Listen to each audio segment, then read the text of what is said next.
Número 8. Florencia Elizabeth Ledesma.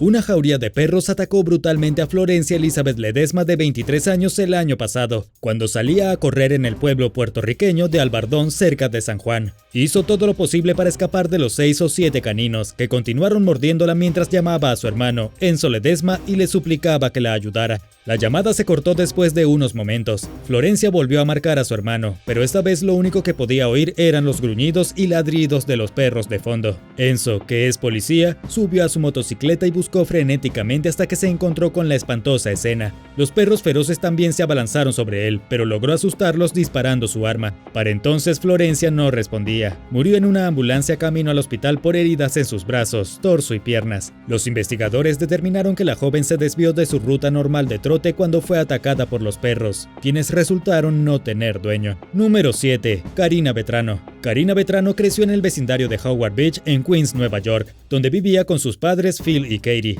Su padre y ella solían correr juntos en el parque cerca de su casa. Un día de 2016, la joven de 30 años decidió correr sola mientras su padre se quedaba atrás debido a una lesión en la espalda. Phil le dijo a Karina que le preocupaba que ella fuera sola, a pesar de que el parque estaba a solo unas cuadras de distancia. Sus peores temores se hicieron realidad cuando se hizo tarde y Karina no había regresado. Así que salió a buscarla y descubrió el cuerpo sin vida de Karina boca abajo entre la maleza, a solo unos metros del sendero para correr. La habían estrangulado hasta la muerte. Los detectives recuperaron ADN en la escena, pero no coincidía con ningún delincuente conocido. Justo cuando el caso comenzó a enfriarse, la policía recolectó una muestra de ADN de un joven llamado Chanel Lewis. El individuo de 20 años confesó haber cometido el asesinato al azar, después de que una discusión con su familia lo dejara molesto y enojado. Más tarde se retractó de su declaración y afirmó que era inocente, pero coincidía con el ADN del presunto asesino. Supuestamente Lewis también había regresado a casa herido y con la ropa rota la noche del asesinato, y le dijo a sus padres que lo habían asaltado. Los detectives lo acusaron de asesinato, abuso sexual y varios otros delitos. Un residente local recordó haber visto al sospechoso en el vecindario con una palanca en la mano meses antes del asesinato. Según los informes, también tenía la reputación de ser un solitario mentalmente inestable con un odio por las mujeres y un historial de pequeños enfrentamientos con la policía. Los procedimientos judiciales terminaron en un juicio nulo después de que un jurado estancado no lograra llegar a un acuerdo unánime en 2018. Un segundo jurado declaró culpable a Lewis después de un nuevo juicio el año siguiente. Fue condenado a cadena perpetua. Mucha gente cree que su confesión fue forzada y que la investigación fue defectuosa. Algunos incluso piensan que las autoridades pueden haber tendido una trampa al joven en un intento demasiado ansioso por obtener una condena en el caso de alto perfil. Activistas están haciendo campaña para que se reabra el caso, pero por ahora, Lewis permanece tras las rejas. Número 6. Una fantasía no cumplida. Logan Smith, de 18 años, fijó su mirada en un hombre que frecuentemente trotaba cerca de su casa en el condado de Brevard, Florida. El adolescente supuestamente pasó un tiempo considerable planeando cómo encontrar a la víctima sola y bajo su control. Finalmente hizo su movimiento en enero de 2022, al acercarse al corredor por detrás e intentar estrangularlo con el cinturón de una bata de baño. Smith pronto se dio cuenta de que se había metido con el tipo equivocado. La víctima está entrenada en artes marciales y usó sus habilidades para someter al atacante. Inmovilizó a Smith en el suelo y llamó al 911, diciéndole a la policía que estaba encima del joven y tenía su mano alrededor del cuello de Smith. Durante la llamada se escuchó al corredor decir: "Tomaste una decisión muy tonta". Según los informes, Smith admitió el crimen y le dijo a los agentes que había planeado arrastrar a la víctima a su habitación, matar al hombre y luego llevar a cabo sus fantasías sexuales enfermizas sobre el cadáver. Lo mantienen tras las rejas mientras enfrenta un cargo de intento de asesinato. Número 5. Paul Murphy. Mientras corría en Scotts Valley, California, un día de 2021, el residente local Paul Murphy notó que una casa estaba en llamas. Trató de alertar a los propietarios, solo para darse cuenta de que no había nadie. Utilizando el timbre y el sistema de vigilancia de la familia, Murphy alertó al 911 y contactó a la propietaria, Courtney Polito. Le mostró el humo que salía de la casa y muy pronto la alarma contra incendios comenzó a sonar. Courtney instruyó a Paul sobre cómo ingresar a la casa y le dio el código de acceso para entrar y poder salvar a los queridos perros, conejitos y gatos de la familia. Se las arregló para rescatar a todos los animales, que sin duda habrían muerto si el amable extraño no se hubiera detenido durante su trote para investigar y entrar en acción. Hablando con la estación local, Courtney dijo que el departamento de bomberos dijo que las mascotas se habrían muerto si hubieran permanecido en la casa por 10 minutos más. El esposo de Courtney, Tony, le dijo a la estación que se necesita de un tipo especial de persona para hacer lo que hizo Paul y arriesgar su propia seguridad para salvar a las mascotas de un extraño de una casa en llamas. Fue el primer encuentro de este tipo para el departamento de bomberos local, según el jefe del batallón de Scotts Valley, Andrew LaFranco, quien dijo a los periodistas que el departamento nunca había experimentado un incidente relacionado con el uso del timbre de alguien para alertar al 911 y a los propietarios. Courtney dijo que esperaba agradecerle a Paul por su buena acción y que quería darle un abrazo. Ella dijo que planeaba llevarlo a almorzar o cenar, o encontrar alguna otra manera de hacerle saber que ella y Anthony realmente apreciaban su disposición al enfrentar el peligro de frente por una familia que ni siquiera conocía. Es comprensible que la pareja se sienta así. Si no fuera por Paul, el final feliz del incendio de su casa sería una historia trágica. ¿Correrías hacia un edificio en llamas para salvar a un animal? Déjame saberlo abajo en los comentarios. Y si te gusta este video, dale me gusta y suscríbete si aún no lo has hecho. Número 4. Nicholas Day. Hace 2 años, un veterano de la Marina llamado Nicholas Day fue encontrado muerto cerca de una carretera del condado de Blue Mounds en Wisconsin. La policía pensó que era víctima de un atropello y fuga, hasta que se dieron cuenta de que el hombre tenía heridas de bala y cortes en el cuello. Había sido brutalmente asesinado mientras hacía jogging por la carretera. Una mujer que había pasado junto a Nicholas minutos antes y lo vio trotar, descubrió su cadáver cuando se dio la vuelta para agarrar algo que había olvidado en casa. Varias pistas llevaron a los detectives a un hombre local de 21 años llamado Riley Berg, quien se convirtió en el principal sospechoso de lo que el alguacil del condado de Dane, David Mahoney, describió como un acto frío y calculado. Los investigadores encontraron una mancha de sangre que contenía el ADN de la víctima en el automóvil de Berg y establecieron que el joven que cazaba a diario tenía acceso regular a armas y cuchillos. También fue visto cerca en el momento del asesinato. El sospechoso y la víctima no se conocían, pero las conexiones se sumaban de una manera que apuntaba hacia la posible culpabilidad de Berg. Según los informes, Berg sufre de esquizofrenia. Su juicio se retrasó 2 años mientras se sometía a varias audiencias para determinar si estaba capacitado para ser juzgado. El propio acusado había ido y venido sobre su propia opinión para saber si era competente, lo que puede haber aumentado la confusión y contribuido a la demora. Se declaró culpable de homicidio intencional en primer grado con un arma mortal. La condena viene con la cadena perpetua obligatoria, pero podría ser puesto en libertad condicional después de pasar 30 años en prisión. Número 3. Vanessa Marcotte.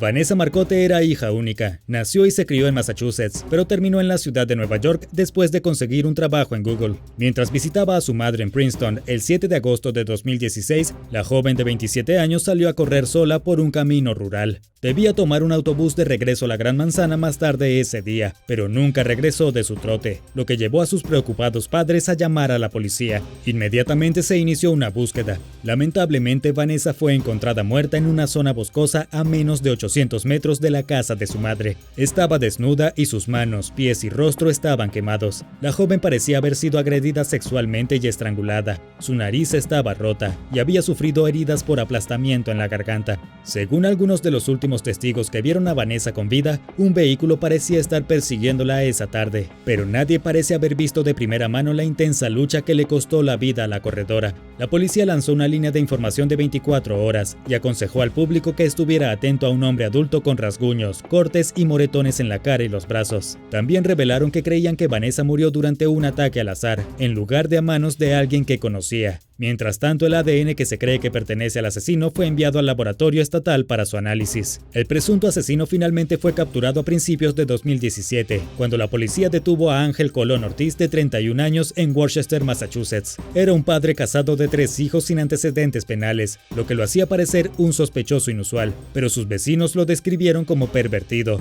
y aseguraron que solía hacer comentarios vulgares a las personas que vivían en la zona. Los oficiales vieron a Colón Ortiz conduciendo exactamente el mismo tipo de camioneta que los testigos describieron haber visto el día del asesinato de Vanessa. Los oficiales recolectaron una muestra de ADN que resultó ser compatible con la del asesino. El juicio continúa mientras el acusado impugna la decisión de un juez de permitir que se presenten pruebas de ADN que lo vinculen con la escena del crimen como parte del caso de la fiscalía. Número 2. Don Bajak.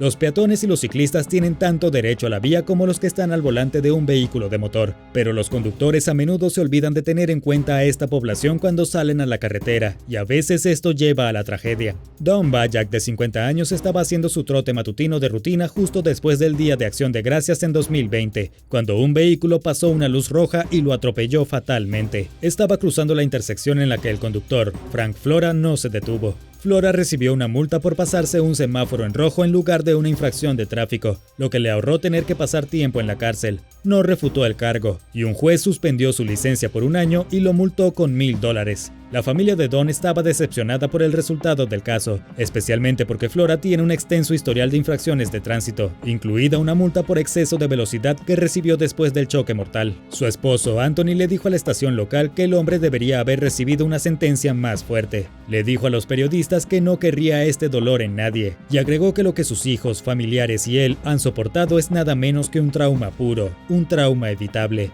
Anthony también dijo que no entendía por qué Flora eligió ignorar las leyes básicas de tránsito, y cualquiera que haya perdido a un ser querido en una tragedia tan innecesaria probablemente estaría de acuerdo. Por otro lado, hay al menos dos lados en cada historia. Según los informes, el investigador de tráfico decidió no acusar a Flora porque Don no llevaba ropa reflectante durante su carrera matutina, y esto también fue una violación de las reglas. Sin embargo, Flora asumió la responsabilidad del accidente y se disculpó con la familia de Don. También recibió el castigo máximo permitido por el delito que se le imputaba. Número 1. Christopher Searcy. Los conductores y peatones no siempre se llevan bien cuando se trata de compartir la carretera, como aprendió recientemente un hombre de Carolina del Norte llamado Christopher Searcy. Estaba trotando al costado de una carretera en el condado de Davidson, cuando una camioneta pick-up blanca vino a toda velocidad por la calle con un remolque a cuestas. Christopher se movió sobre el césped para dejar espacio para que pasara el vehículo, pero había restos de madera colgando del costado del remolque y golpearon al corredor en el hombro y en el cuello.